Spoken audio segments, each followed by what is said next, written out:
Se inscreva no canal, ative o sininho de notificações e deixe seu like.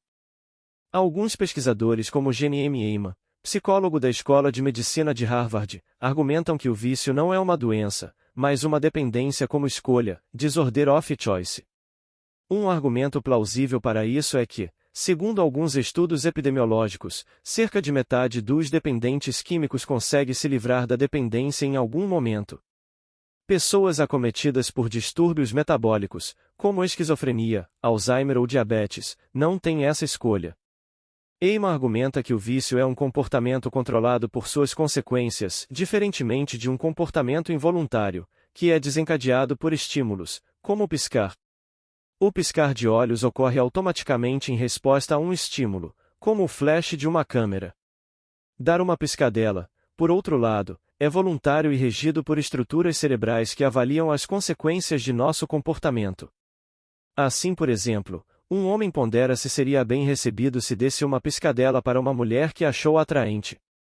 Nesse sentido, o vício está sujeito às mesmas leis de motivação e de tomada de decisões que regulam nosso comportamento.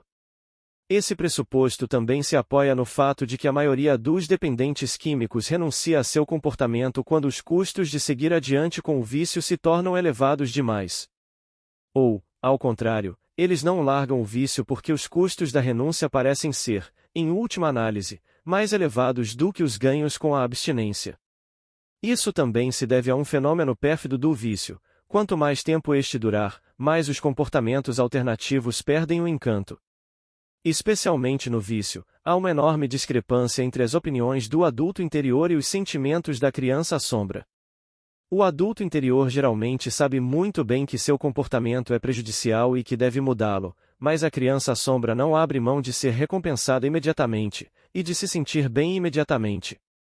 Vícios por ingestão oral em especial, como compulsão alimentar, álcool e tabagismo, exercem um efeito extremamente reconfortante e tranquilizante sobre a criança interior. Por meio da associação profunda com o seio materno, ainda que inconsciente, os vícios por ingestão oral satisfazem muito bem as necessidades que toda criança tem de ser nutrida, cuidada e acolhida. Contudo, os vícios não são atraentes apenas para a criança sombra em busca de consolo e distração, mas também para a criança sol à procura de diversão, aventura e emoção. É por isso que não só as pessoas que desejam aliviar suas dores e se distrair de seus problemas caem no vício, mas também aquelas que simplesmente estão atrás de um barato, prazeres e aventuras. A questão é que a criança interior possui uma tendência natural para o excesso. A criança sempre quer fazer o que lhe oferece mais comodidades. O problema é que a conveniência pode resultar em vício, já que o condicionamento dos hábitos e do cérebro faz com que o viciado perca o controle sobre seu vício. A pior coisa no vício é que quanto mais tempo ele dura, menos esperança o viciado tem de se livrar dele. Em algum momento, até mesmo seu adulto interior vai pensar que eu não vou conseguir. Geralmente, só é possível deixar um vício quando a criança sombra sente que as recompensas a longo prazo são mais atraentes do que a satisfação a curto prazo. Muitos dependentes químicos conseguem largar o vício quando, por exemplo, passam por uma mudança positiva na vida, como um novo emprego ou um novo amor. É por isso que muitos programas de desintoxicação se baseiam no princípio de minimizar os benefícios a curto prazo e tornar os objetivos a longo prazo mais atraentes. Não foram poucos os fumantes que largaram o cigarro graças a leis antitabagistas porque os benefícios imediatos do tabagismo foram consideravelmente restringidos, tendo sido obrigados a fumar na chuva e no frio. Em minha opinião, o fator decisivo no abandono de um vício é que as pessoas tenham aqueles sentimentos que as motivem a mudar o comportamento, tais como admitir o medo das consequências a longo prazo, em vez de reprimi-las, e antecipar a alegria de viver e o alívio que surgem quando se consegue abandonar o vício. Na seção Observação, Estratégias de Reflexão contra o Vício, no capítulo 16, vou mostrar a você algumas medidas com as quais a criança e o adulto interiores podem se motivar a abandonar seus vícios. Méritos dessa estratégia. A maioria dos viciados são pessoas muito divertidas quando nos habituamos a elas. Beber, fumar, comer, etc. proporcionam e desencadeiam um bocado de prazer. Além disso, as tentações espreitam por todo lado. Realmente não é fácil resistir o tempo todo. Afinal de contas, você só deseja estar bem. Primeiros socorros.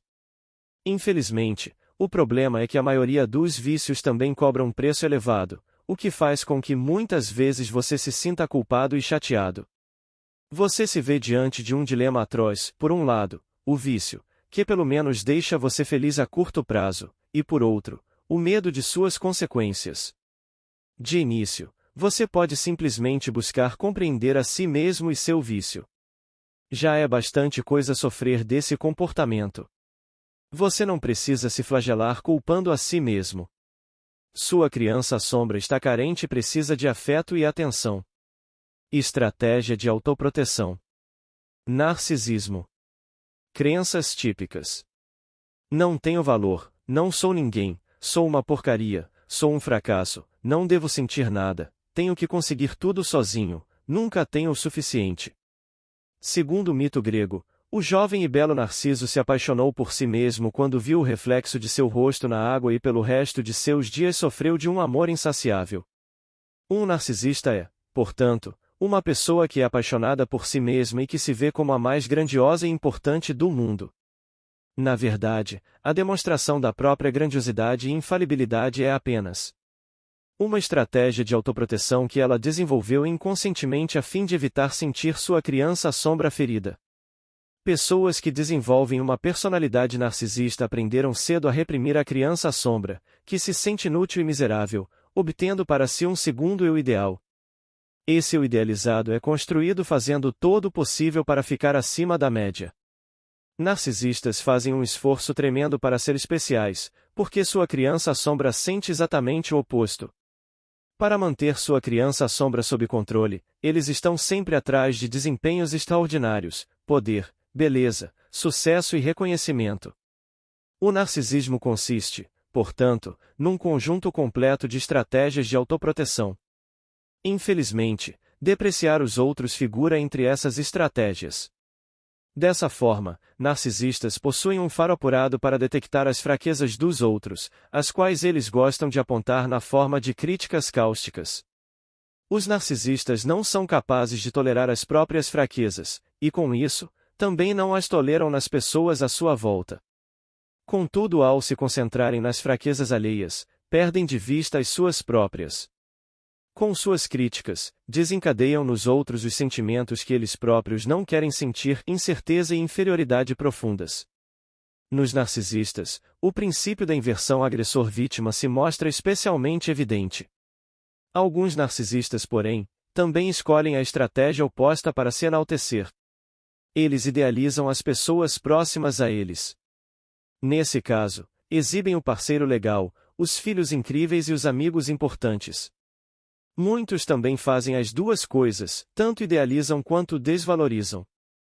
Muitas vezes um novo conhecido ou um novo amor é inicialmente idealizado para depois ser depreciado e deixado de lado. Não importa se os narcisistas estejam mais propensos à idealização ou à desvalorização, eles gostam de exibir suas habilidades, posses e realizações. E não necessariamente fazem isso com alarde e barulho. Há também os narcisistas silenciosos, não raros intelectuais, que exibem sua superioridade e singularidade com discrição. No entanto, narcisistas também têm suas facetas adoráveis. Eles podem ser extremamente charmosos, amáveis e interessantes. Alguns têm um carisma excepcional. Sua busca por sucesso costuma levá-los longe no trabalho e lhes conceder elevada reputação. Ou seja, seus esforços para serem especiais muitas vezes também dão frutos. E isso acaba atraindo outros narcisistas, bem como pessoas com uma estrutura de dependência emocional. Uma parceria entre dois narcisistas é, na maioria das vezes, uma volta numa montanha-russa de paixão e agressões mútuas. Por outro lado, se o parceiro do narcisista tiver uma natureza mais dependente, vai aguentar a maioria dos ataques verbais deste sem oferecer muita resistência, além de se esforçar para atender suas expectativas.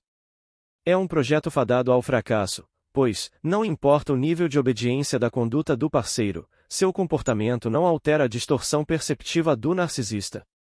Essa distorção da percepção consiste na ampla supressão das próprias fraquezas, aliada a uma percepção aumentada de pequenas e supostas fraquezas do parceiro.